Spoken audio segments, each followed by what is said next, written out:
Hello and welcome to Needing a Meeting. My name is Carol. I will be your host today. How's everybody doing? I have in the studio with me, I have Ben and I have Tara. Hi.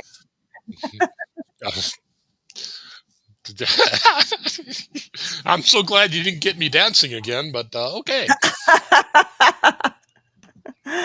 If I've missed anybody, it's because Restream doesn't show me everything.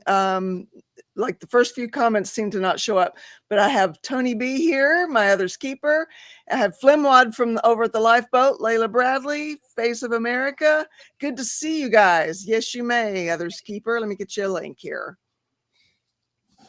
How are you, Tara?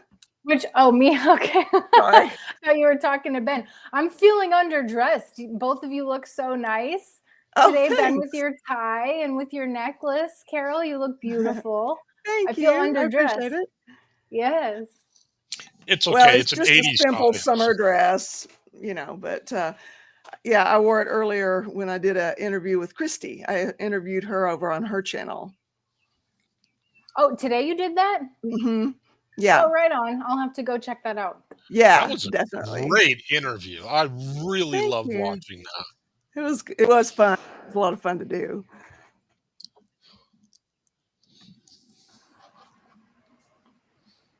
Hello, Kim. How are you? I'm doing great. How are you? Great, thanks. Oh, hey, Taste the Heat. Good to see you. Hey, how are you guys?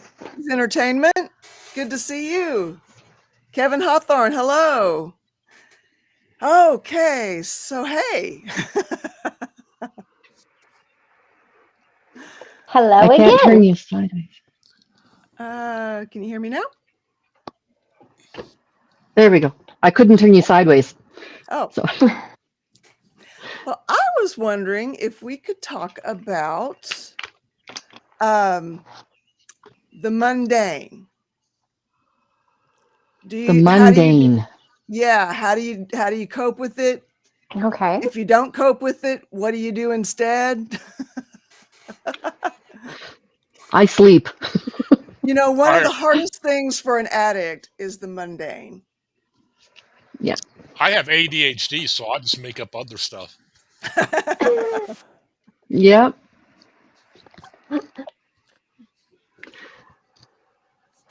Hey, Plant. I know. Hey, Matrix Rabbit. Did you catch that? Me? No. I literally just woke up. I fell asleep all of a sudden during the day. Like, that doesn't happen. So I was wondering if we could talk about the mundane. How do we deal with it? If we don't deal with it, what do we do instead? And I had said that I sleep. And the fact that you just woke up is hilarious. So would that also be like my feeling of stagnation? It could be, yeah. Mm-hmm. Because with that, I just fill up my time. I keep finding the next thing that I can do in the situation to make me feel like it's moving forward. Right. Until it was, I can't remember if it was you or Christy who gave me the analogy of a river. And to think of a river, it's still on the top, but there's always an undercurrent. Things are always moving. So until I got that analogy, I wasn't really able to open up time for myself and just kind of enjoy the time for myself. And I'm learning to enjoy the time for myself now, and apparently able to sleep for the first time during the day in 7 months. Yay! Yeah. Wow. Yeah. Is today an anniversary day? What is today? No, tomorrow is. Tomorrow is. Okay. Well, we'll celebrate you today and tomorrow. Yay! So today's the first time I speak in 7 months during the day. That's a Mama Tiara moment. Yeah. Oh my goodness. I've always had guilt around it. It was it's the script playing in my head. Okay. Well, if I sleep during the day, then I must be what this other person is saying, versus I just was tired, or I was Yeah. just coping, or whatever it was. So Okay. it was that script still playing. And today is the day where something got lifted, and I didn't even realize it until I woke up, to be honest. I was like, oh yeah, that's the day today, apparently. I don't guess you don't have to go into detail, but I'm not quite following what you mean. I'm going to have to directly speak with my ex at this point. Oh, Ouch. okay. Yeah. I'm sorry. Good luck. Thank you. Oh, So yes. that is, I'm trying not to dwell on what I negatively feel about it, and kind of be like, hey, this is going to happen eventually. And right now is that eventually. So it's time to, get on the horse and figure it out. That's it. Yeah, because you are still going to have to parent the Exactly. same. Exactly. You know. Yeah. So that's definitely, I didn't realize it was weighing on me today until I woke up. Then I was like, oh, that's that feeling. Okay, I understand now. I understand. Yeah. We got some ones going out for you on that one, because that's big. Thank That's a big you. one. Yeah. Mm-hmm. Ah, Christy, you hear yourself. I clicked on YouTube and it opened up one of your things. Oh, muting that now. I'm just trying to get to the chat. Thank you, everybody. I really, really appreciate it. It's Okay, Matrix, I'll look for that. What about you, Tara? The mundane. Yeah. So I also have an ADHD diagnosis, and I don't find myself bored very often. I'm always doing something, or if I'm not doing something, I'm like, okay, what's next? So that's a blessing of ADHD, I think, is that I'm always like, okay, what do I want to do next? In terms of like what comes to mind for me is laundry and dishes and things like that, which used to be way more difficult for me. Now that I'm medicated and receiving treatment for the few different mental health diagnoses that I have, I'm able to manage that stuff a lot better. Yeah. So that's a really positive thing, I think, in terms of my mental health recovery, is being able to work through. Now, that being said, I have a load of laundry that I've been putting off for a while now. Like I need to do it.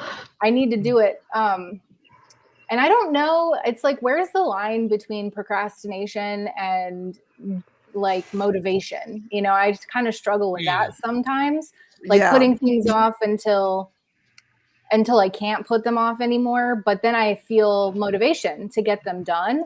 And it feels less mundane to me. I don't know if that's healthy or not. My therapist doesn't seem to take issue with it. It doesn't sound unhealthy. So yeah, it's not like I think we all can relate to the procrastination thing. For sure. Yeah. I feel like the laundry feels a little less mundane if I wait until I actually need to do it, rather than try.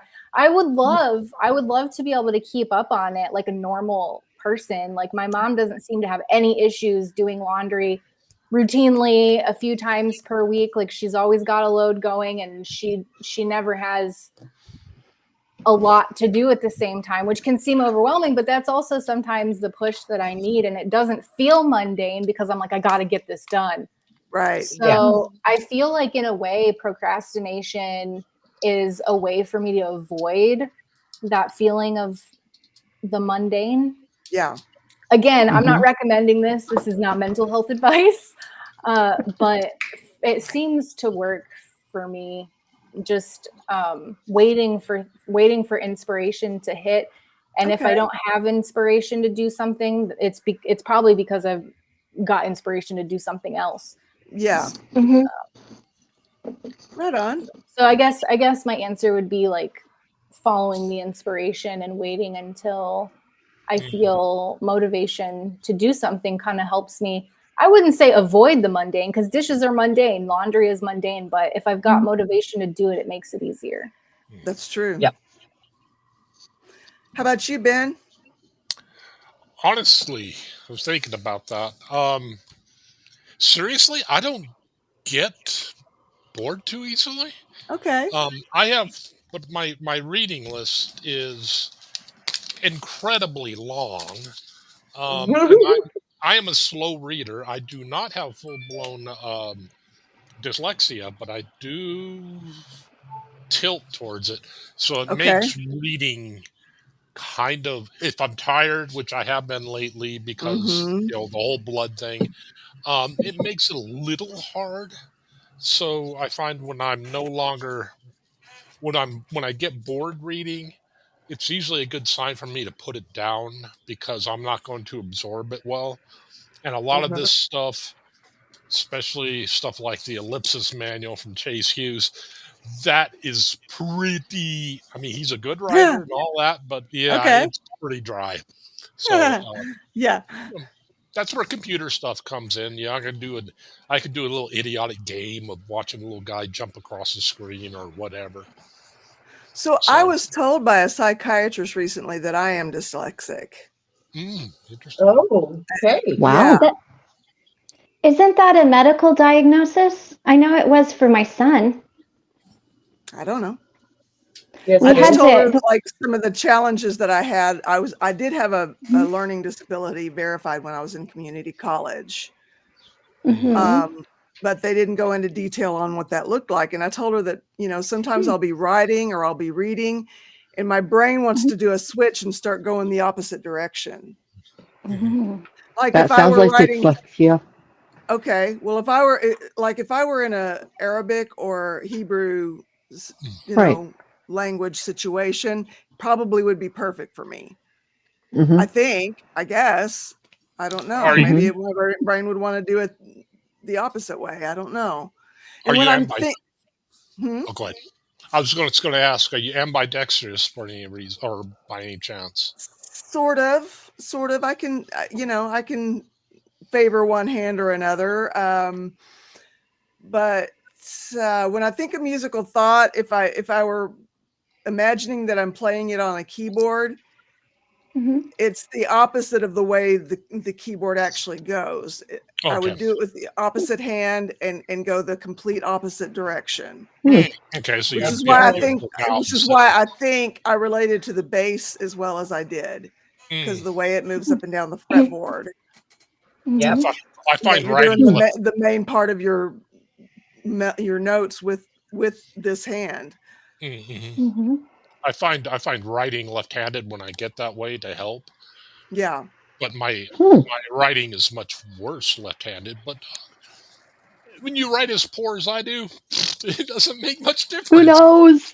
It's all good. Yeah. So I'm a little behind on the if I figure if And I'm running almost bless around. you. Hmm? Almost bless you, Christy. Oh, I know. I hate it when they get stuck. There's So how nothing about worse. how about you, Christy? How do you How do handle I deal with the mundane? mundane? Yeah. I used to not be able to handle the mundane at all. When Okay. I was when I was married to my ex and I was in full blown anorexia, I couldn't handle it. I could not.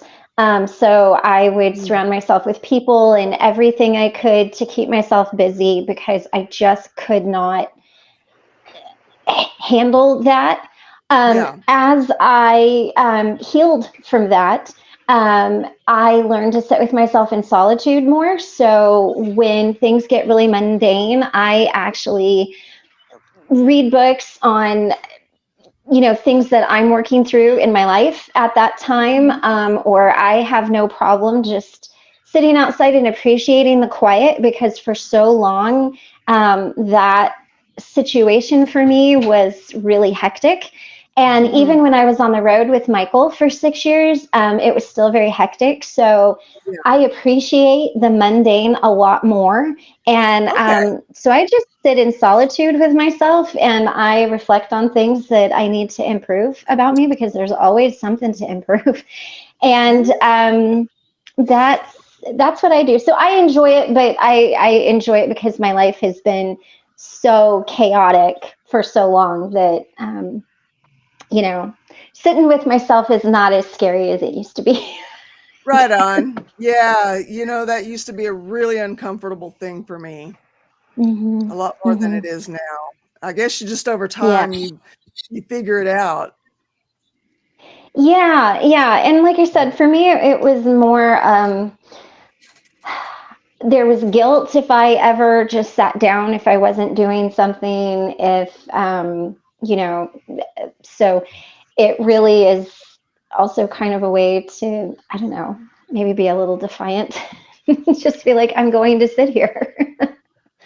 Okay. So, yeah. Right on. So that's how So I is do it. anything else besides sleeping, Kim? Well, I was just thinking, I listen to music a whole lot. Okay. So in as much as I'm okay with being in my own thoughts and such, I love listening to music, and just the music reminds me of so many things that have happened to me in the past, so many people I know, different points in my life as to where that music came from. The music just really touches me. Right on. It's a really good point. I didn't even think about music, but yeah, putting on music while I'm doing the dishes or while I'm doing the laundry. If I'm not chatting with someone, I love talking to people on the phone. And so I'm usually either listening to music or talking to somebody on the phone while I'm doing the mundane. So I totally forgot about music. That's a really good point. I feel it too deeply that I need to be walking if I'm listening to music lately. I can't sit and listen. I need to be walking so that I'm able to process. Yeah. Okay. Yeah. I don't know if anybody else can relate with that. And if there's any advice, I will take it. I have not been able to listen to music yet. Oh, that's where you are. Down and enjoying. The mundane, we're either dealing with it or we're not, and there became a time in my recovery where I was grateful for the mundane, because I was grateful to not have to use to deal with it, that restless, got to do something, and that's usually what I reached for, the liquor bottle or the whatever I might have happened to have on me, I tend to reach for food. Usually something sweet, something high carb is my go-to. Okay. Yeah. There can be some destructive things that come out of not being able to quite deal with the mundane. That's why I kind of wanted to talk about it, I find one thing that I find interesting is digging into the stuff I've been digging into. You got a lot of mental stuff going on, but there's also a lot of physical things to dig into, things I have questions about, like the red light therapy. I finally found it, by the way. It's a little is that infrared? Yeah, Is that infrared? it's near infrared, which is one reason why I don't know how it'll come across on YouTube, but it tends to look very, at least in person, it tends to look very just odd because it's near infrared, so it's going to the red end of the spectrum. But yeah, they're finding stuff like, positive health effects like of that. So it's like, that's interesting to dig into. It's like, okay, I'll read a quick article or quick study on that, or crystals even, I'll read about those. What works with not hypnosis, empathy, which is going to be a question for Chris, yes. Cosmic? Christy. I kept wanting to say Christine for some reason. apparently remembering names, even when they're right in front of me, is not my strong suit. But I was going to ask Any Christy what's good for empathy, because I think shungite, mhm, obsidian. mhm. What else? Is anything else? Typically, anything black is going to be protective, so that's going to be good for empathy. And anything blue is going to deal with emotion, so that is going to be good. What you do not want to carry would probably be something like selenite quartz or smoky quartz, because that amplifies energies. So if you're carrying that, it's going to amplify your empathy, which can be good at times. But if you're in public and you struggle with that, don't do it. Mm. So yeah, anything black or blue. And I did want to say Shannon one Smith last would like thing. to know, Ben. Shannon Smith would like to know, does the red light therapy work for pain? She was thinking about getting it. It does for me. I've been trying to be very neutral on it. It's like, okay, and I try to do the same thing with just about anything. Yeah. Because sometimes with red light, even I thought this is going to be so safe it will not do anything. It turns out some people are sensitive to red light. So, I just did it on my arm first and found it does have a little bit of heat to it. It could just be the heat properties of it. But yeah, it helps. It helps me with pain, not as much as far infrared, but yeah, it Well, seems to help. And I'm there's a using. whole district in Amsterdam dedicated to it. I like to use this for blood thinning because it seems to help for that with all the Interesting. Hmm. hemochromatosis. It seems Really? it makes it easier for me to breathe. A lot of people will say, "Oh, it doesn't go down to the subdural or anything beyond the subdural." Um, if it doesn't, it's working one. It's doing something magical for me because yeah. Nice. So yeah, I'm just but I I try to do that wonder. with everything. It's just, there's no harm in trying something. It's like if it doesn't That's work, true. it That's doesn't work. true. As long as you're not Mm-hmm. spending thousands of dollars, fine. What are the ones for? Cosmic. For cos, what's up with Oh, Cosmic? Nissa asked for some ones for Cosmic. okay. Cosmic has a new diagnosis, medical diagnosis, Kim, and she's struggling with it. And she was diagnosed with an infection yesterday too. So it's all heightening right now for her, and she could really, really use some love and support. Got Okay. it. Yes. Yeah. And Yeah, then I'm really interested in that red light therapy. If it's expensive, it's not something I can afford right now, but I would like to start looking at it. If you have any literature that you have saved, online literature that you have saved online for it, let me know. okay. Or send the links my way. I would actually really appreciate that. Well, I know that somebody else who's this way also does a little bit with it. This here was 100, but I happen to know somebody else over that way also plays with it. Yeah, Um, oh, sorry. Go ahead, Ben. with a Sorry. lower price point. That's all I was going to say. Yeah, I'm Okay. a frugal Freddy, and I got a socket and a lamp, a red heat lamp, the far infrared, near infrared. I can't remember which one, but the heat Okay. lamp, it's got to create heat. If it's an LED that doesn't create heat, you're not going to get as much benefit out of it, is my understanding of Okay. it. But you Oh. can, for $15, you can get, or for 12, I think I got the heat lamp at Home Depot for $12.99, and I got the socket to screw the lamp in, a 250 watt socket. Also, Yeah. I think at Ace Hardware, I got it for $15. So Nice. for a lower price point, like granted, it's not a fancy device. You've got to clip it to something like a bookshelf or door, like the side of like the The clip it thin on. side of the door. Yeah, if you just Okay. you got to find somewhere to clip it onto, and then depending on where you want to treat. I have a skin condition, so my chest and my back don't actually like the red light, but my face loves it. My stomach loves it. It's good for digestion. So for okay. short periods of time, I can handle it, but not everybody tolerates it everywhere. Like I have to avoid my chest and my back. Okay. I'm dealing with some liver pain right now, right at the top of my abdomen. Can't talk today. But just, is there anything anybody could suggest for, I know we're supposed to be talking about mundane, but now it's turned into medical. The red heat therapy is actually very good for pain. I think if it's very strong pain, like very significant pain, it's probably not going to cut it. But for cramps and things like that, the red light helps me quite a bit. And it's also been known to help with infections. Like if you've got a tooth infection, it can help to heal that area, or just any kind of infection. This is not medical advice. Definitely talk to your doctor if you have an infection. Crystal, Thank you for how the are you today?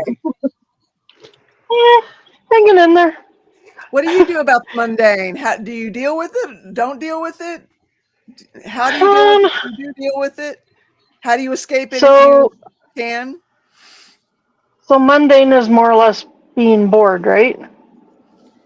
Yeah, that's part of it. Yeah, just the Okay. everyday, day-to-day, not exciting part of the day. And If I'm getting bored, I make myself do something. okay. A lot of times when I'm bored, I go to playing games on my phone, turning a TV series on. I've got a bunch of series on DVD Okay. because I don't actually have regular TV. Okay. So everything's either DVD or YouTube. So I do that. Try and work on my crafts. Yeah. Yeah. When I'm just working around here, the last little while, it's been listening to YouTube, going back and listening to some of the old shows that people have put out.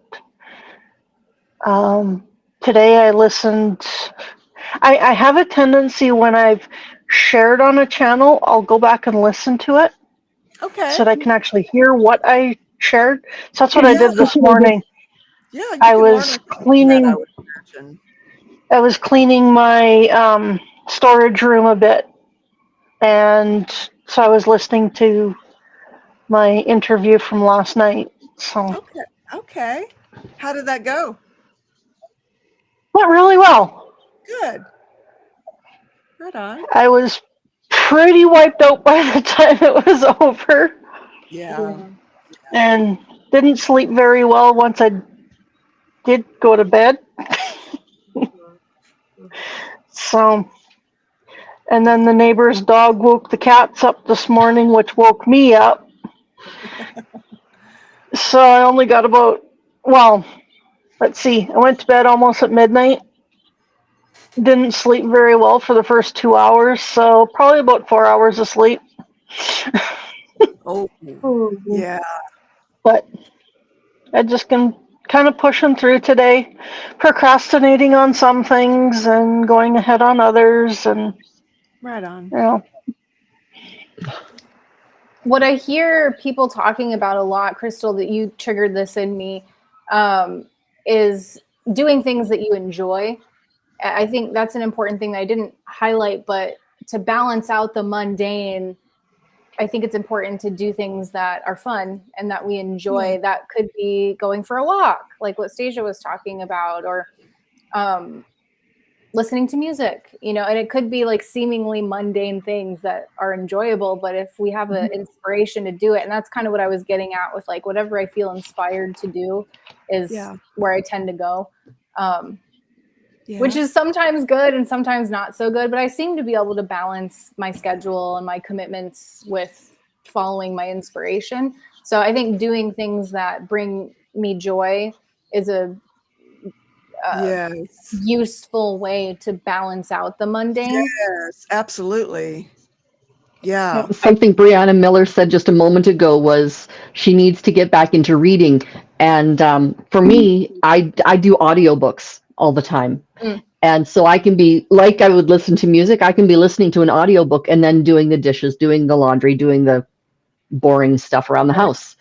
Yeah. So, and then you still have that, either the learning or the escapism or whatever you use your books for. Yeah, I love audiobooks as well, especially being a kinesthetic learner, which Mm-hmm. a kinesthetic learner is basically you have audio learners, those are people who learn by listening. You have visual learners, those who learn by reading or watching. You have kinesthetic, those who learn by feeling. So it's kind of rough. What I have to do a lot of times is I can do audiobooks. It works better if I'm doing something physical while doing that. So riding the bike or riding stationary is good. With that back when I was riding regular bike, I could recall where I was, hearing certain things. Mm-hmm. Making lists is a good thing for kinesthetic learners. Writing stuff out on note cards and then having them out on a desk and then moving them around. That's also good for kinesthetic learners. So, yeah. And as we're discussing here, something just kind of popped into my brain, and maybe I just recognize it in myself. I'm curious if others do it, but procrastination is almost like a protection tool for me right now. I procrastinate when I'm running out of energy. When it's not Okay. even so much physical energy, it's emotional energy too. I start Yeah. procrastinating when I'm starting to run low. My gas tank needs to be filled up, and then that's usually when I'm able to find the thing that's going to help me fill myself up a little bit. Or it's just like, no, I'm going to take time for me right now. But then Mm-hmm. maybe it's just in my brain. Sorry, my bread. I'm like, no, you're procrastinating on this because you could have made this call, but really I'm just exhausted and I need to fill Yeah. myself up. Yeah. Mm-hmm. I tend to procrastinate as a protection mechanism. Just, it's going to sound stupid. I don't know why. Maybe it's a fear of success. When I was young, I would clean the whole kitchen, but I would purposefully leave a spoon in the sink, so it wasn't just all clean. Huh. So if I did it perfectly, then I would be expected to do it perfectly again, and then that expectation would be there. So just go ahead, Ben. I was just going to ask, are you OCD by any chance? No, I don't have OCD. Okay. No, just quirks. Yeah.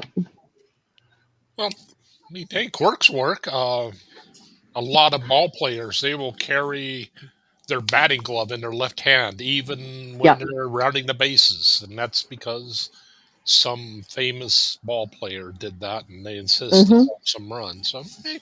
Yeah, that's their little touchstone of comfort. Yeah. So we were talking about this a little bit earlier. I personally don't think procrastination is in of itself a bad thing. I think it can actually be a useful tool to build motivation. Or I saw a comment earlier, determination. Call it what you want, but the drive to do things, I think sometimes can be created from a healthy dose of procrastination. Now there is a line, I think, where it starts to interfere with your life. And like, if you're not going to work on time or something because you've been procrastinating getting ready, that might be a different conversation. But like, if you're managing all your tasks and showing up to appointments on time and stuff, I think procrastination can actually be a useful tool. And Stasia, in terms of what you mentioned earlier about walking and not listening to music, I wanted to say that I totally forgot about this period of my life, but there was a period when I was staying in shelters where I didn't listen to a lot of music either. And I think looking back, the music reminded me of other times of my life that I wasn't ready to think about, or like I didn't have space to be able to, because music brings up a lot of emotion, whether it's emotion that I've experienced before or new emotion from a new song that I'm hearing. And I think for a period of time, I was dealing with so many emotions and so many different personalities in the places that I was living that it was almost too much stimulation for me to listen to music. And so I just wanted to tell you that, like, you're definitely not alone. I experienced something similar. It's a memory now. And I love listening to music now that I have my own space. I enjoy engaging with that art form. So I just wanted to share that it might be. It's insightful. It really is, because that's a factor I didn't really think about. There is a lot of stimuli. There is a lot of personality. I am dealing with a lot of emotion. And when you said it triggers me back to a time that maybe I wasn't ready to deal with, and there's some songs I just can't listen to because I listened to them first with my ex. Right. Yeah. So that makes a ton of sense. A ton of sense. Okay. Yeah, it does. Something I had to do in that type of situation. There was one song in particular, I would bawl every time I would hear it. And it was because of the association with my ex. I had to do what they call exposure therapy to myself. I didn't even know that's what I was doing. I just played it on repeat for like a good 4 hours. And by the end of it, I was numb to it. And now I can listen to it. I don't enjoy it, but I can listen to it without that inundation of terrible emotion. Okay. Yeah. Right on. I just don't think I appreciate that suggestion very greatly. I just don't think that right now I can take the extra stimuli. That's right. Yeah. I You really, have to be really in the right don't. space for it. Absolutely. Yeah.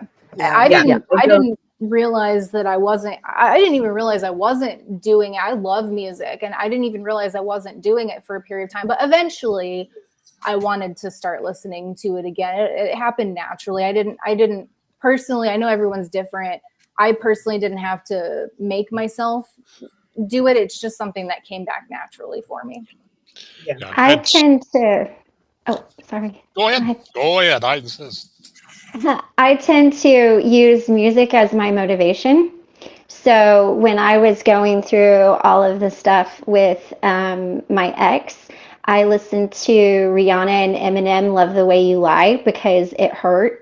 And it helped me to face that. And then when I kind of got past that, then I would listen to I Will Survive by Gloria Gaynor. And that is like always my go-to song. And I turn it up full bore, and I like white girl dance and sing to that. And it is pathetic and pitiful, and you've never seen anything so comical in your whole life. But I use it as a way to motivate me, just like Shine Down, Diamond Eyes, that song that goes boom lay boom.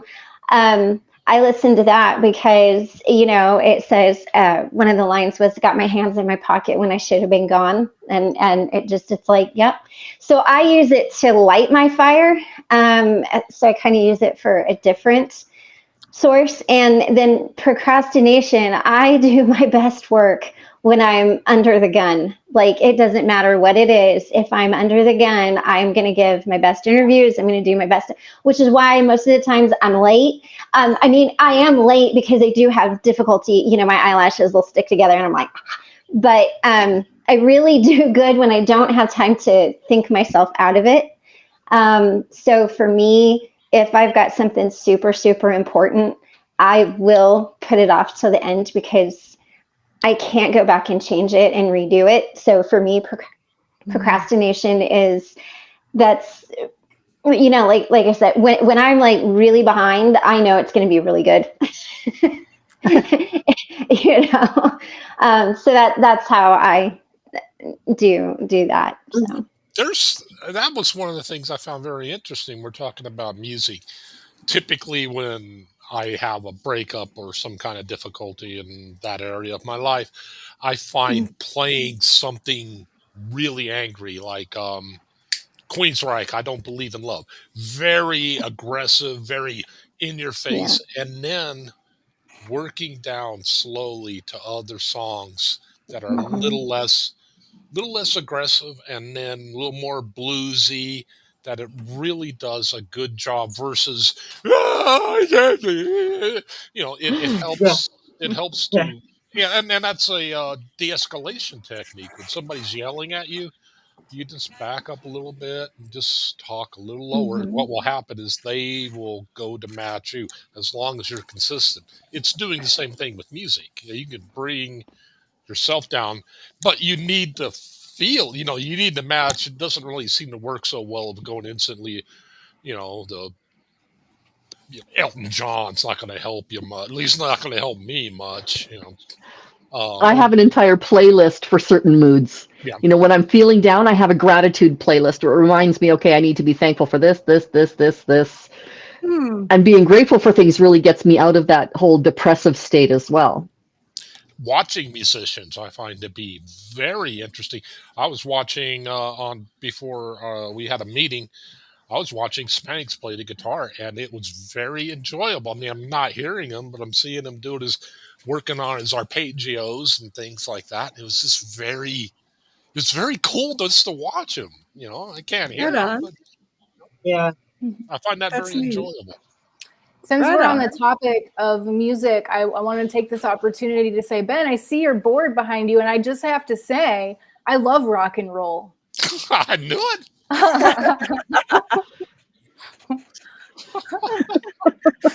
Perfect. I understand now. So I couldn't see it. I had a weird thing happen, completely 100% off topic, but I have to tell you this. It's the Okay. weirdest thing that has literally ever happened to me. So last week on Thursday or so, I was in the city. Must have been Friday. Anyway, doesn't matter. One day I was in the city and everything was good. Life was great. I had to drive home. I was driving home on the highway and suddenly I couldn't read the road signs. I couldn't see them. It was like boom. And then for the rest of the ride home, it's like, okay, there's something seriously wrong going on here. And that's why I'm messing around with these glasses all the time. These are very, very old glasses of mine. So of course I freaked out and I phoned my optometrist and I'm like, okay, you got to get me in because this is what's happened. She's like, okay, we have an appointment available in about 2 weeks. I'm like, okay, but put me on a cancellation list. So they did, and they got me in. I think it was Monday morning or something like that. And we checked out everything to do with my eyes. We did the whole dilation thing. We checked the retina. We checked everything. And everything was very healthy. It was all good. And my doctor's like, okay, I don't see why your vision would have changed. And when we checked, you know, they do the little glass thing and turn and whatever. My eyes improved by 1.25 diopters and 0.5. Yeah. Yay! He had never seen that before. He had never in his life seen that before. Wow. So he's like, okay, that's just weird. So I've ordered some new glasses and we're going to see again in 3 months and see if it's changed again. And good thing I never throw anything away because I have glasses. I can see distance, no problem. I just can't see close up. So I have to do this to be able to read what's going on the screen. And I know that looks hilarious. So now I know why back in the day, people used to do this and look through. That's because that's the version of bifocal without actually being able to use bifocals. Yeah. Have you made any changes in your diet, or do you have any idea what the cause behind the change would be? No idea. I've not started any new medication. My blood sugars are the same as they've been for months and months and months. Nothing new in my diet particularly. I've been getting the same amount or lack thereof of sleep. There's nothing. Yeah, Crystal's going, yeah, no sleep. Yeah, either sleeping way too much or not sleeping at all, but it's in short spurts. I get lots of sleep. So yeah, it's just the weirdest thing. Yeah, so I'm just going to sit here like this and so I can see you all. Have you been spending more time out in the sun or anything like that? Nope. Yeah, no, I wish I could figure it out because I would do it more because I want my eyes to get better, right? But just the fact that it happened so suddenly, like it wasn't even a gradual, oh, gee, I can't see as well as I did last week. It's like instant, I couldn't see anything. Oh, and the week before that, you were having trouble seeing as well when I was there. What was I having trouble seeing? You couldn't see. You had to take your glasses off to see things up close. Oh no, that's normal. That's normal. No, because you were saying that your vision was blurry. Yes. the bottom part of my progressives can increase to a certain level, and if I'm sitting and reading from this far away, it's very blurry. If I'm sitting and reading from, where am I here, this far away, I can read no problem, but the letters are very small. So if I want to see properly, I take my glasses off and I look up much closer. And that, according to the optometrist, is very normal. And I've been doing that for years. It wasn't a new thing. Okay. I wonder, do they do blue light blocking on prescription glasses? Yes. Okay. Yep. I have them on mine. Okay. Yep. Yeah, I have blue light blocking. Sorry, pardon? In Canada, it's just an option you put onto your prescription when you're talking to the optometrist. Yeah. You have to I have pay all the different for it things here. Do you? Yeah. Okay. Yeah, it's an extra charge, but it's not that much. But yeah, you can get it on your prescription glasses. Yeah. So. I get my stuff all from Zenny Optical. It's an online one. And I've been getting them from there for years. And it's just, you click all these different things. So I have all the different features and stuff like that, which is why you don't see glare in my glasses of, say, the computer screen. You know how you'll watch somebody doing a podcast and they have this computer screen all in their eyes? That doesn't happen because I've got all of these different, filters and whatever. Yeah. I thought you guys did a very good interview today. That was really fun. interesting. That was a lot of fun. I wasn't planning on popping on, but then I was like, I'm having fun. I'm not popping off now. Sorry. Yeah. No, it was okay, Carol. Don't worry about it. Then it was just me being selfish, being like, I'm here.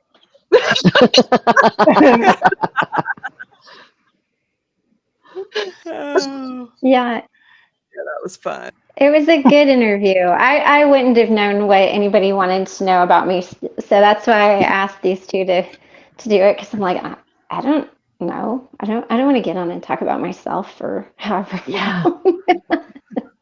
I had Mary do that. It's easier to have people ask those questions anyways. Yeah. You know, it's like, well, one, what, like you said, what do I say about myself? And two, you know, I'm sure that some of those questions, I know some of the questions that I had asked, and I'm sure for Carol as well, it was like, well, there's little pieces I don't know about this, and I'm curious and I'm nosy, so. Yeah. No, I did it was good. I did want to thank you for going into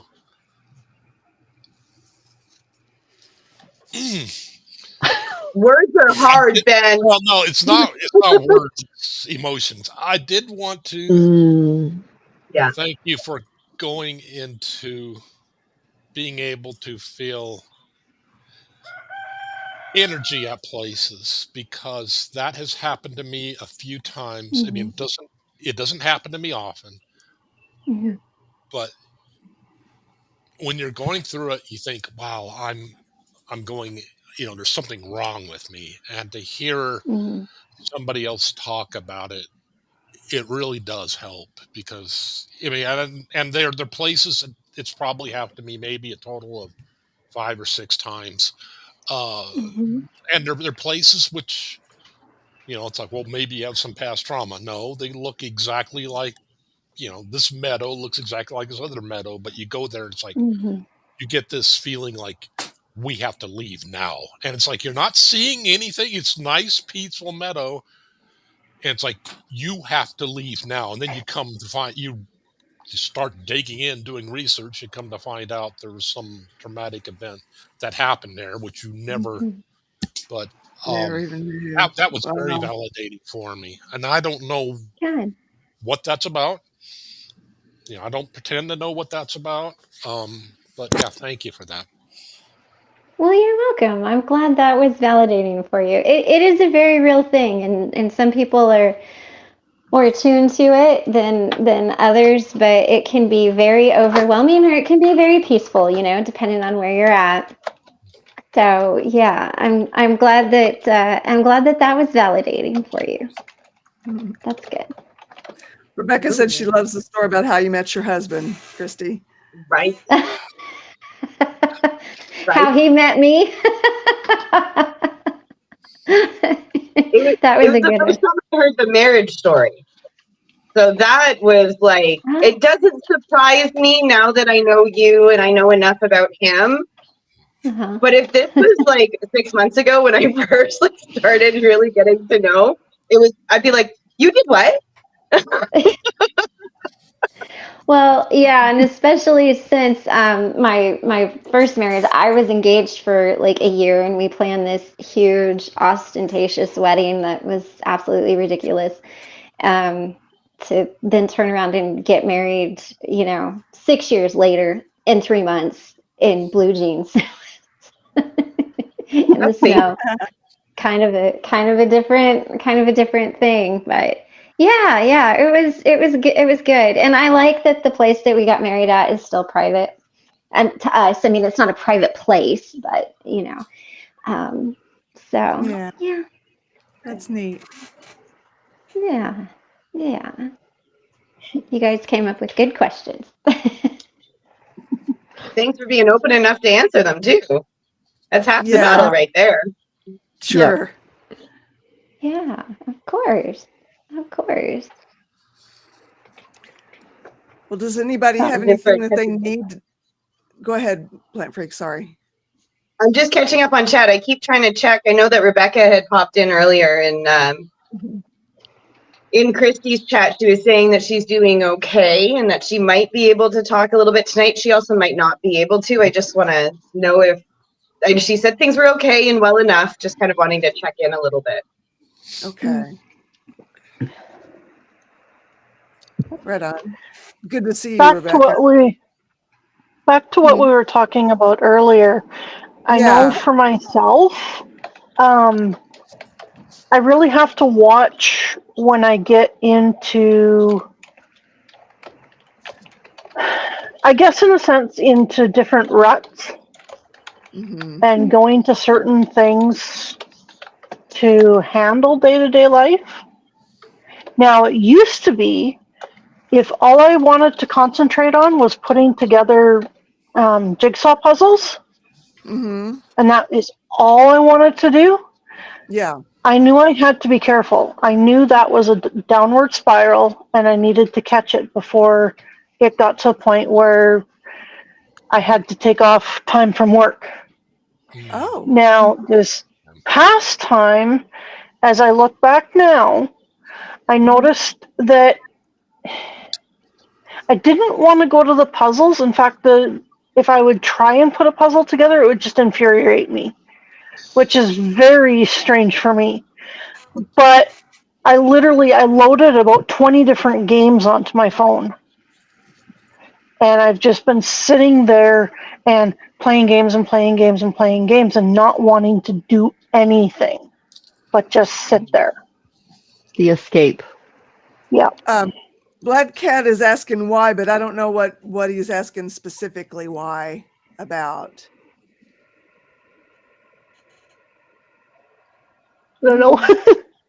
But if I had have realized that sooner, and I think maybe like part of the reason I wanted to do simple puzzles, because at that point I thought I was moving at the end of May.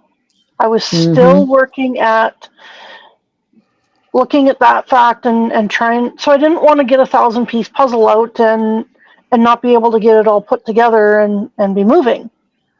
Because that would just get me if I was half finished a puzzle and I had to put it away.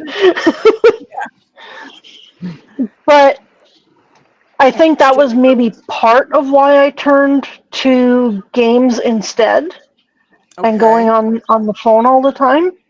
But it was consuming me. And so I really have to watch that. And if I had have noticed that earlier, maybe I wouldn't have got as bad as I did. And I would have recognized that, okay, I need to take a step back before this gets to be too bad. Was it just like got to an obsessive kind of level or something, or? Okay. Yeah.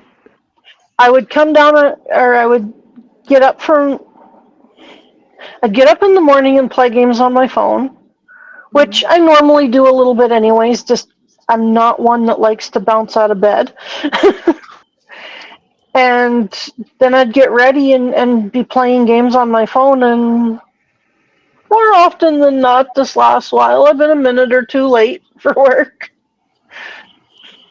Okay. But other things are also happening. But, and then I would come home from work and sit on the phone playing games until YouTube meetings, and between YouTube meetings, I was playing on the phone and staying up later playing on the phone, because that's all I could do. That's all I could handle. Yeah. And so I think when we get into those ruts, we kind of need to look at what is going on in our environments. Yeah. And just see if there's something that we really actually need to be looking at and changing. Yeah. What are we trying to escape from? What are we mentally trying to avoid? Right. Yeah. It has gotten to the point where I've even avoided connecting with people that I call friends. Really? I don't let her avoid me. Okay. I'm like an octopus to the face. Right on. She's not going nowhere. For me, I did a lot of mental health work and found myself in a huge rut. I had stopped going to 12-step meetings. For a while, that kind of brought me through the first part of my recovery, like the high of being part of a fellowship, being part of something that was greater than myself. But then when I started, after I got over that high of like joining this new group of people, my mental health started declining, and I found myself in a huge rut, and I needed more support. I had to talk to my doctor because I was having intrusive thoughts and felt like I couldn't, like I didn't want to live it. I didn't have a plan. I've never had a plan to harm myself, and I've never harmed myself, but I didn't want to live anymore. I was in such a rut. And so for me personally, I needed medication to get me through. And I'm hoping that I don't need it forever, but if I do, then, so be it. I don't know what the implications are going to be on me having a family. Like I would like to have children if possible. So I'm going to have to try to come off of them eventually for a period of time. And I hope that I'm okay. Like, I hope I can handle that. And that I hope so too. It's a little overwhelming to think about it. But when I bring, what's that, Carol? Well, nothing that you're taking can be taken while pregnant or? No, ketamine, I would have to stop ketamine treatment in order to try and conceive. I don't have to stop it for a long period of time. It's literally like I just have to stop it and then I can try. But the ADHD medication, I wouldn't be able to take while breastfeeding even. And I take it's an atypical antipsychotic actually used to treat treatment-resistant depression. And I don't believe that would be safe for me to take either. So everything I'm taking, and I also take Wellbutrin, and that has helped me tremendously to combat cravings. I don't notice a difference in mood, but I do wonder, like, okay, if I decide that I want to start a family, like the appropriate cocktail, for lack of a better term, or mixture of medications that I'm taking right now have really helped me to get past that point of feeling hopeless and feeling like I couldn't get out of bed in the morning, and like life was just too overwhelming and I didn't want to do it anymore.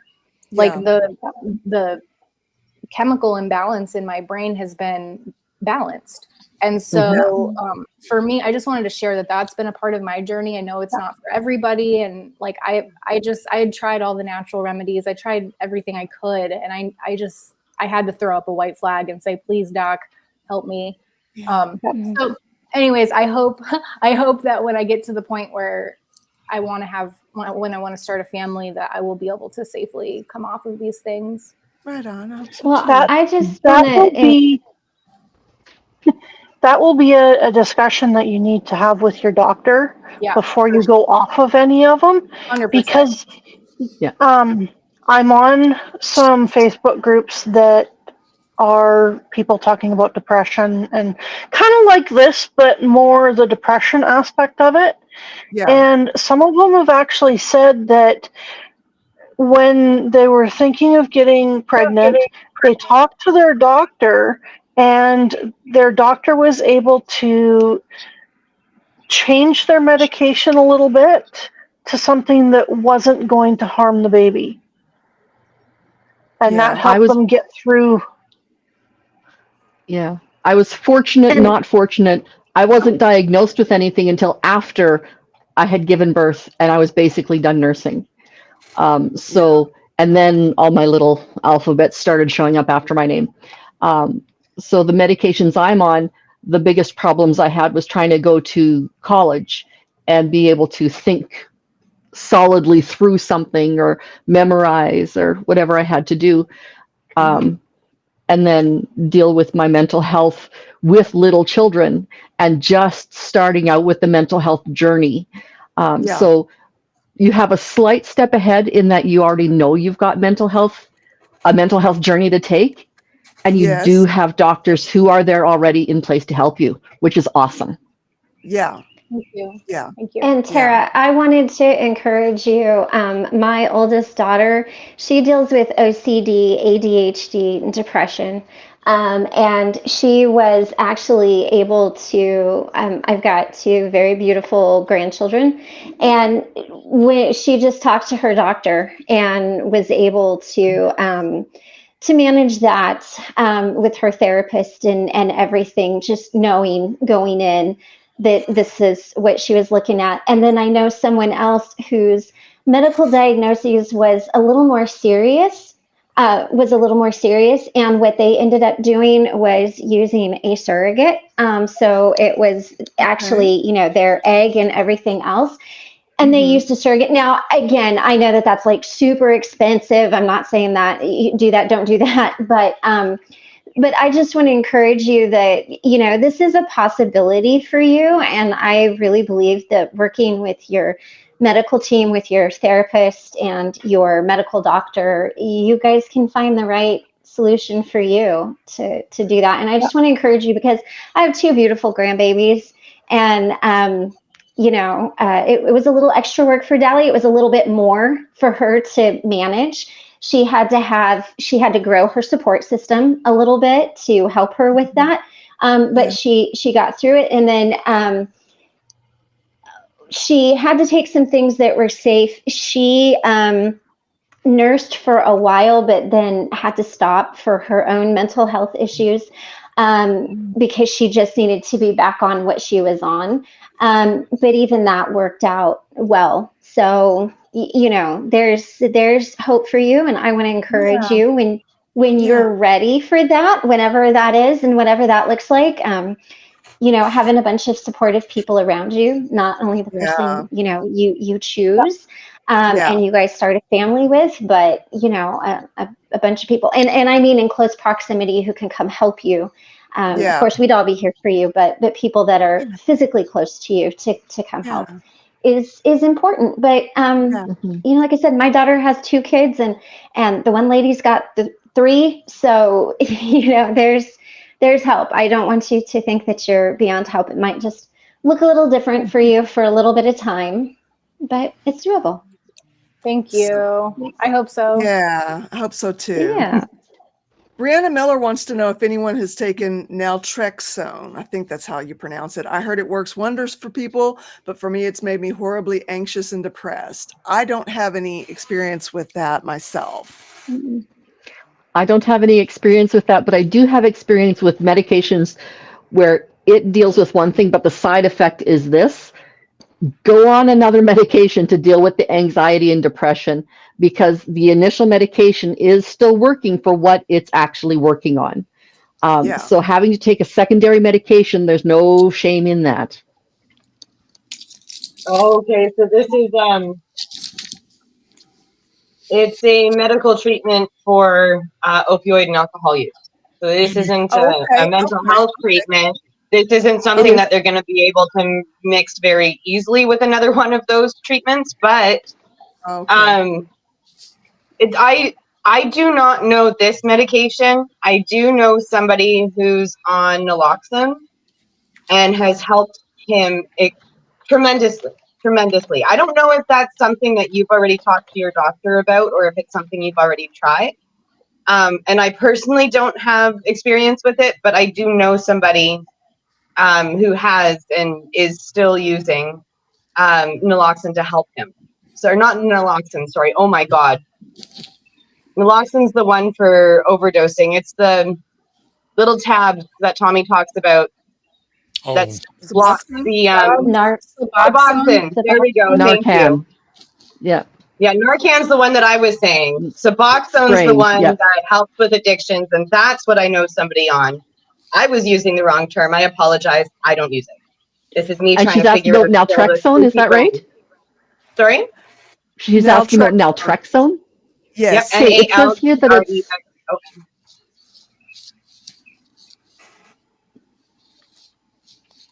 I personally have never taken naltrexone or bupe or anything of that sort because I struggled with alcohol and marijuana personally. But I do take Wellbutrin for my cravings got out of control. And I was craving illicit things. I was hanging out with some people in recovery from opioid use disorder, and one of them relapsed and started using again. And we were FaceTiming a lot, and I was watching him nod out and felt like I had to stay on the phone with him all the time. Otherwise, I was afraid he was going to overdose. It was like not a great situation to put myself in.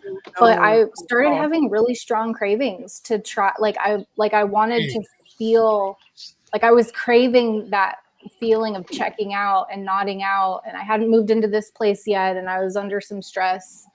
And so I talked to my nurse practitioner about the cravings, and the Wellbutrin for me I haven't had a single craving since the Wellbutrin. So interesting. So I'm not saying go on Wellbutrin. I'm just saying talking to your prescriber about what you're going through, and if you're having side effects from naltrexone or thinking about it or anything like that, I feel like it's definitely a conversation worth having because it's 100% changed my life. I do wonder if I could come off of it now that I'm not wrapped up with that same group of people, and if I'd be better off, because I do want to come off of these medications or at least try at some point. So I'm wondering if now would be a good time or if I should give it a few months, because I'm starting a new job and have some changes going on. So it might be good for me just to stay the course for at least a few more months until things settle down. I haven't seen you since you started the new job, so congratulations. Oh my God. Now, I've got a question about the one that started with a B, and I'm having a hard time remembering the word because words are hard for me right now. Buprenorephrine. I can never remember how to say bupe for short. It's bupe. Bupe. Okay. Yeah. So if I'm not mistaken, you have been sober now 3 years. Yeah. Okay. Yeah. So was this, and the incident that you're talking about, was that closer to the beginning? And please don't answer this if you don't feel comfortable, but was it closer to the beginning or closer to now? No, it was closer to now. It was, what month are we in? We're in May right now. June. Or June. Excuse me. Wow. June. Yeah. This was probably January, February that I started the Wellbutrin and was having the cravings. Interesting. Okay, because I know that part of my cravings that are coming up right now is it's summer. I'm stressed out. I just want to go sit down on a patio at dusk, and I just want to enjoy sitting beside the river, listening to the water. But everybody's going to be drinking around me, and I'm just going to crave a pint of beer. And I'm back to the avoidance mode right now because I've also moved shelters, so I don't have that person who had my back at the other shelter to be like, no, you're not ordering that. I'm going to chase the server.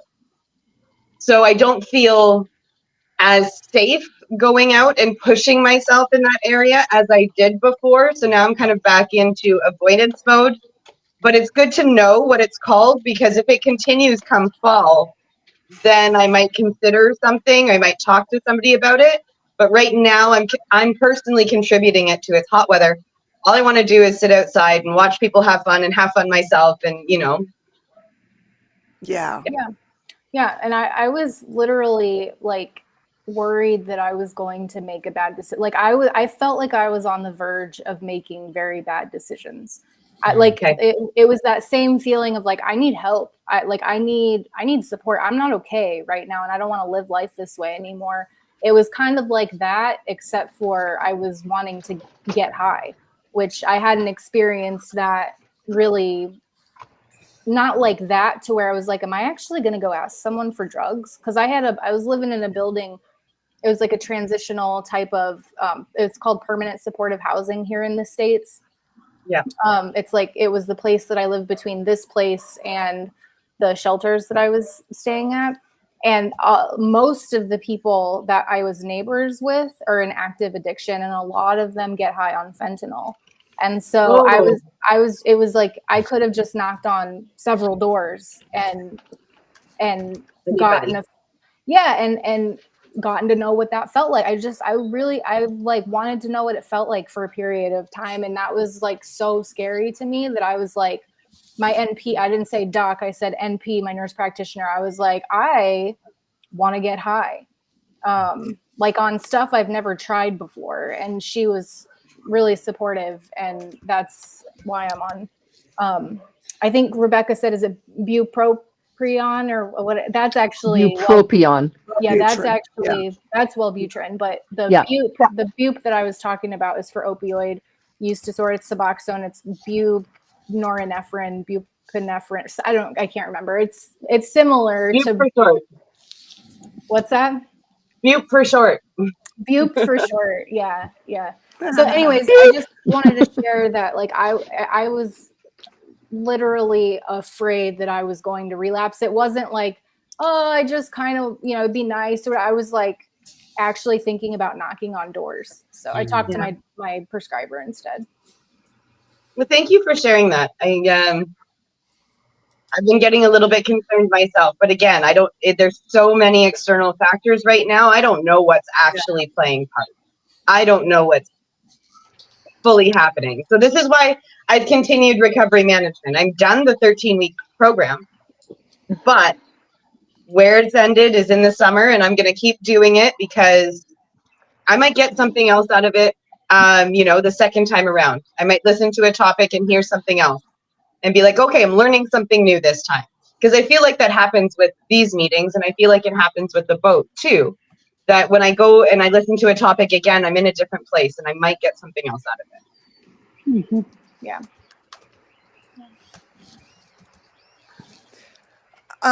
Black Cat's been asking about medication side effects, and I guess in particularly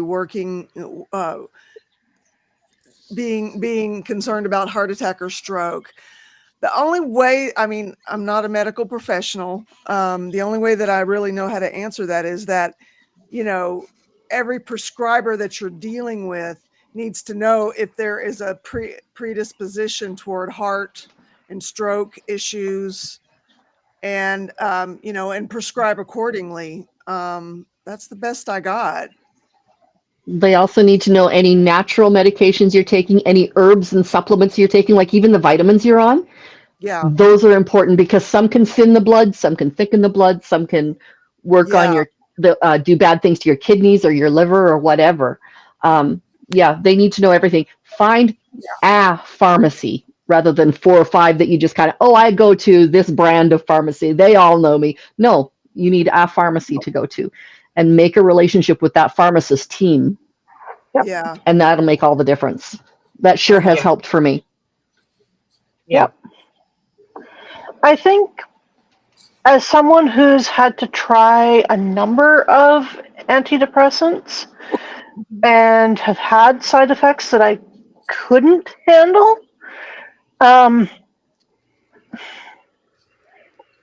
you have to weigh the pros and the cons. Yeah. Now, every side effect that they list there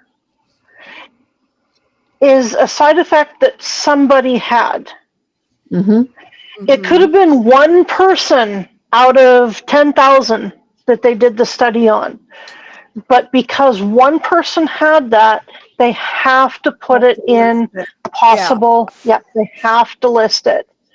Now, one of the ones, and I can't even remember which one it was that they wanted to try me on, I refused to fill the prescription because one of the main side effects was that it could cause diabetes. Because you had to eat, and it wasn't just like a piece of toast before you had it. Like it was one that you would take before you went to bed. You had to actually eat a meal to take it, and it was one that you had to take right before going to bed. And both my parents are type 2 diabetics, and I have what they classify as hypoglycemic tendencies, which I have been told could at some point turn into diabetes. Thankfully, so far it has not. It's staying on the low end. But I wasn't willing to take that chance. So I refused to take that one. Yeah, you do have to weigh, you do have to be informed on those things, and you have to weigh what, if it's worth the risk, Yeah. Also, I think knowing that physicians do the same thing on our behalf, they're constantly weighing the cost and the benefit of taking a medication. So I saw Rebecca said, best to talk to your doc about it. And I totally agree. Best to talk with a prescriber. If a prescriber is going to take the risk of prescribing something that's in the experimental phase or the clinical trial phase or whatever stage it may be in, it's because they've deemed it to be a potential benefit more than there being a potential cost for you.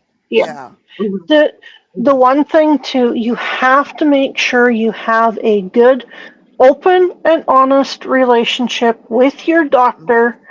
And as Kim said, make sure you have that relationship with your pharmacist or pharmacist team. I agree. Because pharmacists are going to know drug interactions better than your doctor. Your doctor went to school for certain things. A pharmacist went to school specifically to find out drug interactions. And what drugs are good for different things. There was one of the medications that they put me on is one that has been around for probably almost 100 years and works really well for me. And unfortunately, I was fairly new seeing the psychiatrist that put me on it. She put me on it and I could not stop shaking. The anxiety was so bad. I had to drive 2 hours in a blizzard so that she could see what it was doing to my body. Wow. And when I walked in, she saw me and I was literally shaking like this bad. And I could not stop. And she looked at me, she says, "Are you in pain? Like, does that hurt?" I'm like, yeah. She's like, "How did you drive that far?" And I said, "Holding onto the steering wheel with all my might." Because my whole body was shaking. She said, "Yeah, you can stop that one." 2 hours in a blizzard just for that. Wow. That was also pre-COVID, so. But I had just started seeing her, so she wanted to see what the reaction was. And I get what her point is, because if they can't see some reactions, they're not going to know.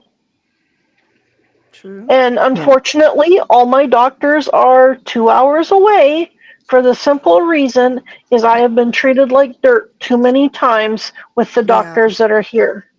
The doctors here are usually only here for about 3 to 6 months, if that. And more often than not, I have had those doctors. I'm fine the first time I go in and see them. usually fine the second time I go in to see them. By the third time, they treat me like I'm just trying to get attention. Nope. I have been abused so much, and I am just starting to know what things should feel like, and learning to, okay, is this something that I should be concerned about? Is this something I shouldn't be concerned about? So when you're starting to have to go to doctors and change them all the time, they just see the fact that you're going to a doctor all the time. You're also learning to listen to yourself and have confidence in what you're saying inside yourself. Because for so many years, you weren't listened to at all, or you were told that what you were feeling or doing or whatever was the opposite of whatever the actual truth was. Yeah. Good point. And I understand that it's probably the same with some of you that have had addictions to medications or that kind of stuff, and the doctors will look, oh well, they're trying to get attention, they're trying to get drugs, they're trying to do whatever, and but no, you're not. You are trying to get healthy. Yes. And I needed to find doctors that I could have long term. And even one that I had long term, she was great up until just after my hysterectomy. She was good for about 2 years. And right after my hysterectomy, it was like, no, you're just trying to get attention now. No, I'm actually learning how to listen to what's going on in my body. Yeah. Because that was the turning point. Yeah. So it's learning how to be open and honest with your medical care team. Yeah. Now for me, my medical care team is my primary care doctor, my psychiatrist.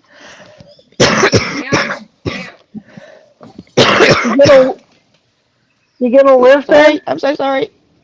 Oh, Cosmic, I've been wanting to ask how You're you're doing. Are you okay? Are you? I'm sorry, I pushed. Yeah, I've got a chest infection. Just on antibiotics and some painkillers for Yes. the pain. Yeah, yeah. I pushed the wrong button. I'm sorry. Yeah, I am actually so wanted to sorry. chime in about. Yeah. Oh, it's Yes. not nothing major. It's just a bit painful.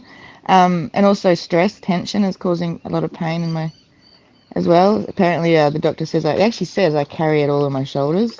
Like I carry he I don't know, met me twice. Says I carry all my everything in my shoulders. I'm like, yeah.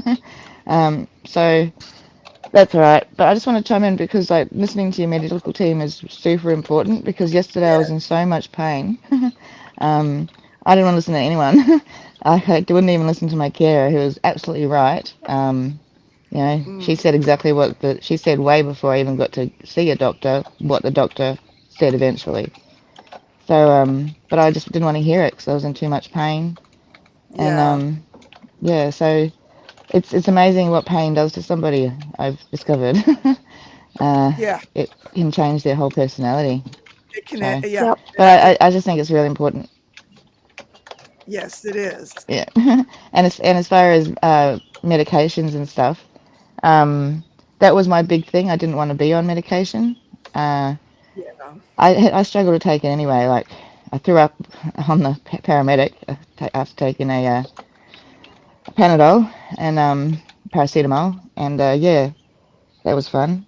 So now I just have to take them because it's either that or be in pain and suffer and not be a nice person because I'm in pain. So that's my choice now. So your side effect that you're experiencing right now, Black Cat, is blackouts. Blackouts. Yeah, I remember him talking about this before. Yeah, I would definitely talk to your prescriber. 100%. That's so scary. That is scary, very scary. Well, Not knowing where you are. Christy was saying that she's got a whole big 5 years of blackout from being on a medication. Yeah. that she shouldn't have been on, or that was too high for her at least. Mm-hmm. Yeah. Yeah. And I was having what I was calling brain snaps when I was on meds that I didn't need. Yeah. And that's when this first came up. I remember having this conversation before with Black Cat. And I'm curious, have any of your family members witnessed these moments? Because that could be a witness to the event. If I'm remembering correctly, the doctor did not believe you. If I'm remembering correctly, please correct me if I'm wrong. Oh my But God. if that's the fact, please, if there's a family member who has seen this, your son's driving you to work, I would get your son, if possible, to come with you to the doctor's office to say, I know this is happening. We have to do this Yeah. now, hence this Yeah. new medication. Yeah. I mean, that's dangerous. That's very dangerous and scary. Yeah. And something I wanted to mention earlier when Crystal was talking is that not all doctors understand addiction. And to that, I would say, find a new doctor who's going to be supportive and who understands something. Maybe they've been through it, or maybe they know people who've been through it, or maybe they've not dealt with, but maybe they've treated people who have gone through that. And on the same note, if a doctor doesn't believe you that you're having a serious side effect, maybe it's time to get a second opinion or find somebody else who's going to support you in a healthy way. Yes. Yeah. Not make you fight to get off of medications that are harming you. Yes. Yeah. No blackouts before. Yeah. Yeah. Talk to your doctor. If your doctor's not listening, find another doctor if you can. Absolutely. And the sooner the better, it sounds like. Yeah, and I'm not in the States, so all y'all Americans on the screen is speaking to a pharmacist also before he goes to the doctor, maybe something that will give him a leg up to say, look, I've talked to you about this before. Here's my family member stating that this is an issue, and here's the pharmacist stating that there's an issue. Is that going to give him a leg up in the States? I've never done that before, but I don't see why it wouldn't. It can't hurt. Okay. Well, in the States, they have all those advertisements for medications. And they're like, ask your doctor if this is right for you. So it sounds like perhaps a patient might have more input as to what medications they take than what we even do here in Canada. Well, I know that for sure in the States, for sure. Yeah. But this doctor isn't believing him already. That's why I'm thinking of all the backup plans. That for me would be a huge red flag. Everyone's different, but for me, red flag. Oh, yeah. If my doc's not believing me, red flag. Next. Yeah. And he says he found himself in his yard before in the dirt from one of these blackouts. So wow. Oh my Gee God, whiz. Black Cat, that's terrible. Oh no. See, no, I no, took a no, medication. no. I took a medication at one point on the search for the collection of medications that I take now. I took one. My nurse practitioner specifically told me if I start feeling drunk, it means that my body's not metabolizing the medication. It happens to some people, a small population of people. And if I start feeling drunk, to stop taking it immediately. I did start feeling drunk about 24 hours later. And so I stopped taking it immediately. I think that prescribers who aren't going the lengths to look out for your safety.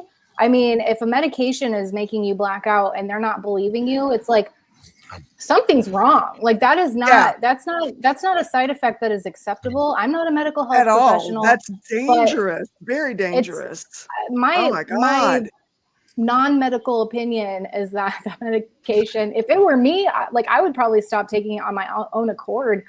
But yeah, I think I would too. Again, this is not medical sometimes advice. You have to taper off. Sometimes you have to taper off of stuff. Totally, which is why talk to your doc. Talk to the pharmacist. I love the idea of talking to the pharmacist, telling them this is what you're going through. And then maybe they can give the pharmacists tend to know more about medication than the doctors. Than doctors do anyway. Yeah. And it's actually a little bit worrying that he's not believing you, because even if it's not, even if it doesn't believe you that it's the medication, you blacking out is enough to look into, I think. Yeah, that's a huge problem. That's not okay. Yes. If that's my Yes. perspective. My perspective is that something I needs to be done. agree. That's, I think, all of our perspective. Yeah. For real. Yeah. It's good to see you, Cosmic. You look good. Yes. Thank you. Yeah. Thank you. Are you at your I'm carrot? closer. Pardon? Are you Oh at your yeah, carrot yeah. house? Sorry. Okay. No, it's okay. Yeah, yeah, yeah. No, Good. it's taking. I'm a little bit. What's the word? Off for the fairies. At the moment. So I just wanted to come on and say hello and that I love you guys and Love you thank you too. for being there for me as always. Yeah. Love Yeah. you too. So I'll see you Hope guys you're on tomorrow. the And mend. I'll still be listening though. Right on. Love you. Yes, me too. Yeah, I love you. Antibiotics for the win. Woo. All right. Bye. Eventually. Oh, cute. Oh man. Well, what do you guys think? If we had a meeting, Chad, if we had a meeting too in the chat, if you still have something you want to talk about, you still need a meeting. Oh, Marge, Three, if you feel like you've had a meeting. Good. Marge, What was the that? magnificent mathematical moose, just told me that 2 people on this page have their own pages. Can you tell us about those and where people can find them? You, Not Tara, it. and you, Kim, right? Kim, go for it. Let's see if I can Okay. find. I have a channel called My Other's Keeper. And on there on Tuesdays and Thursdays at 6 o'clock, currently Mountain Time, which would be 5 o'clock Pacific Time, I go on and I talk to all sorts of different people. Crystal has been on my show. Ben has been on my show. Cosmic Christie was on my show. So a lot of the people we know and love have been on my show before. And we just talk about all sorts of different things that really the person I'm speaking with are really interested and passionate about. And I would rather talk to somebody about what they're interested and passionate about than me because I'm boring, sort of. No, you're not. But honestly, that's the purpose of my channel, is to connect people. Maybe you want answers to the question of what does a man do when he needs mental health help? You know, and that's one of the things we talked with Ben with hope, the hope of what life can be like with treatment and that kind of stuff. So yeah.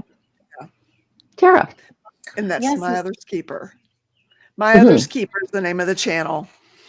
Go ahead, Tara. Sorry. And on Fridays, don't forget there's game day. Right. Yes. 2 p.m. Pacific, there's game day. We do trivia. Let's see. Cool. So, yeah. Right on. Well, I'm Tara. My channel name is Tara Smiling. I'm a peer support specialist. I actually just got certified as a certified Medi-Cal peer support specialist. Last week, I passed my test, and I provide support. Thank you. I provide support to people in recovery from mental health and substance misuse conditions. So we get together over there. I used to do lives on Mondays. Now I'm transitioning to Wednesdays, but that's not going to start for another 2 weeks. I'm probably going to go live next week on Tuesday. The time is always 4 o'clock Pacific Standard Time. So I'll be this next week, because I'm starting that new job. It's kind of, things are jumbled up, but it looks like starting 2 weeks from now, I'll be going live on Wednesdays at 4 o'clock Pacific Standard Time. I also host a Discord meeting. It's a free meeting on Discord on Thursday nights, which is tonight.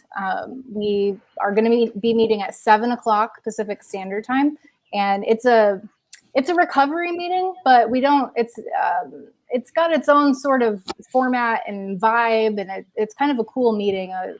About a dozen of us have been showing up, maybe like 10 to 12 of us for the past several weeks, and it's a great time, great conversation. It gets pretty deep and rich, and people it seems a little more comfortable going deeper than they would if they were live on YouTube for the whole internet to see. So it's a nice little community, and anybody is welcome there. You don't have to be in recovery to join us, but it is designed for people in recovery from mental health and substance misuse conditions. And sorry, you said what time Pacific again? 7 p.m. Pacific. the Discord meeting. Which is It's just translating to my time. Yeah, which is 8 Mountain Time, 9 Central Time, and 10 Eastern Time, I think. Eastern. It's kind of late. Yeah, it's Yeah. kind of late. We've been doing it at 6, but someone, my best friend actually, asked if we could move it back because she's never able to make it. She has little children and she's always putting them to bed during the meeting. So we decided to move it back this week. Everybody in the meeting was in favor of it. And so we're just going to try it. But if people start reaching out to me, which you can email me at tarasmiling@yahoo.com, if you want to come to that meeting, but it's too late for you, we had toyed with the idea of creating another meeting, maybe earlier, and then doing one later so that everybody can have an opportunity to go through it regardless of what time zone you're in. So perfect. Thank you, Carol. Yeah, just send me an email if you're interested in an earlier time, or if you want the link to Discord. It's the Tara Smiling Discord server, and that's my YouTube channel name as well.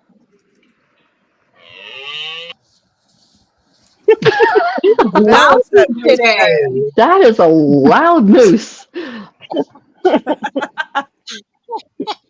Maybe they want to go to the Discord meeting. They have lots to say. Yeah. Oh, okay. So what do you guys think? Think we've had a meeting, or anybody's in the chat still needing a meeting? 2, if you still need a meeting. 3, think of it as part of a heart. I'm good to go. Had a meeting. Oh, yeah. Feeling good. That still looks like the BW gut thing that one German guy was. No, dear word, that's complicated. My brain's not into that right now. Sorry. I do have quite a few 3s here, actually. Yes. Okay. And I was one of those 3. So I'm going to roll. I'm not usually the first one to go out, but I'm going to be the first domino to fall today. Okay. Oh, Spank says we're going to talk about taboos tonight at 5. That sounds exciting. Woo-hoo. So Yes, the Ooh. lifeboat. Yeah. How could I forget the Lifeboat channel? My goodness. Yes. We're on even. I've got Kristen Melinda on my channel tonight, so oh, Yay. you do? What Yeah. time? What time is that? 5 Pacific. So yeah, the Lifeboat and I are on at the same time, which is why I don't put my meeting into the chat that we all have, because it's always on at the same time. Oh no. All right. Well, I will definitely try to catch you on the replay. Absolutely. Thank you for You're welcome. sharing and for the work that you do. And Thank Carol, you. thank you for the work you do. Ben, thank you for reminding Thank us you to so much, talk Kara. about our project. Stasia, thank you for being you. And I will talk to y'all soon. All right. Good to See see ya. I'm going to put the Lifeboat link here. And I'm going to run as well. I'll talk to y'all later. Good All to see you, right. Kim. Okay. And I'm going to head out. I should get some food, seeing as I slept through eat time. Out. Out. Are you hearing some Canadian slang there or something, Ben? Hey, moose are Christy's Canadian. the one wearing the Canada shirt, and I'm the Canadian. Oh, goodness. Anywho, I love you guys, and I'll see you tomorrow. Okay. Bye. Bye. Well, Good yeah, stuff. that will be very interesting with Krista Melinda. Yeah. She's an interesting. Oh, she's here. I better be nice. No, I do like picking on Kristen. Of course, she picks back a little bit. So, but I do hope you have an awesome day. And, You too, Ben. Hope the donkey's doing okay and all that kind of thing. Right on. You guys, thank you. This was a good meeting. I love the variety that we talked about, and thank you for participating in the mundane conversation, because it is part of life, and we do have to either deal with it or not deal with it.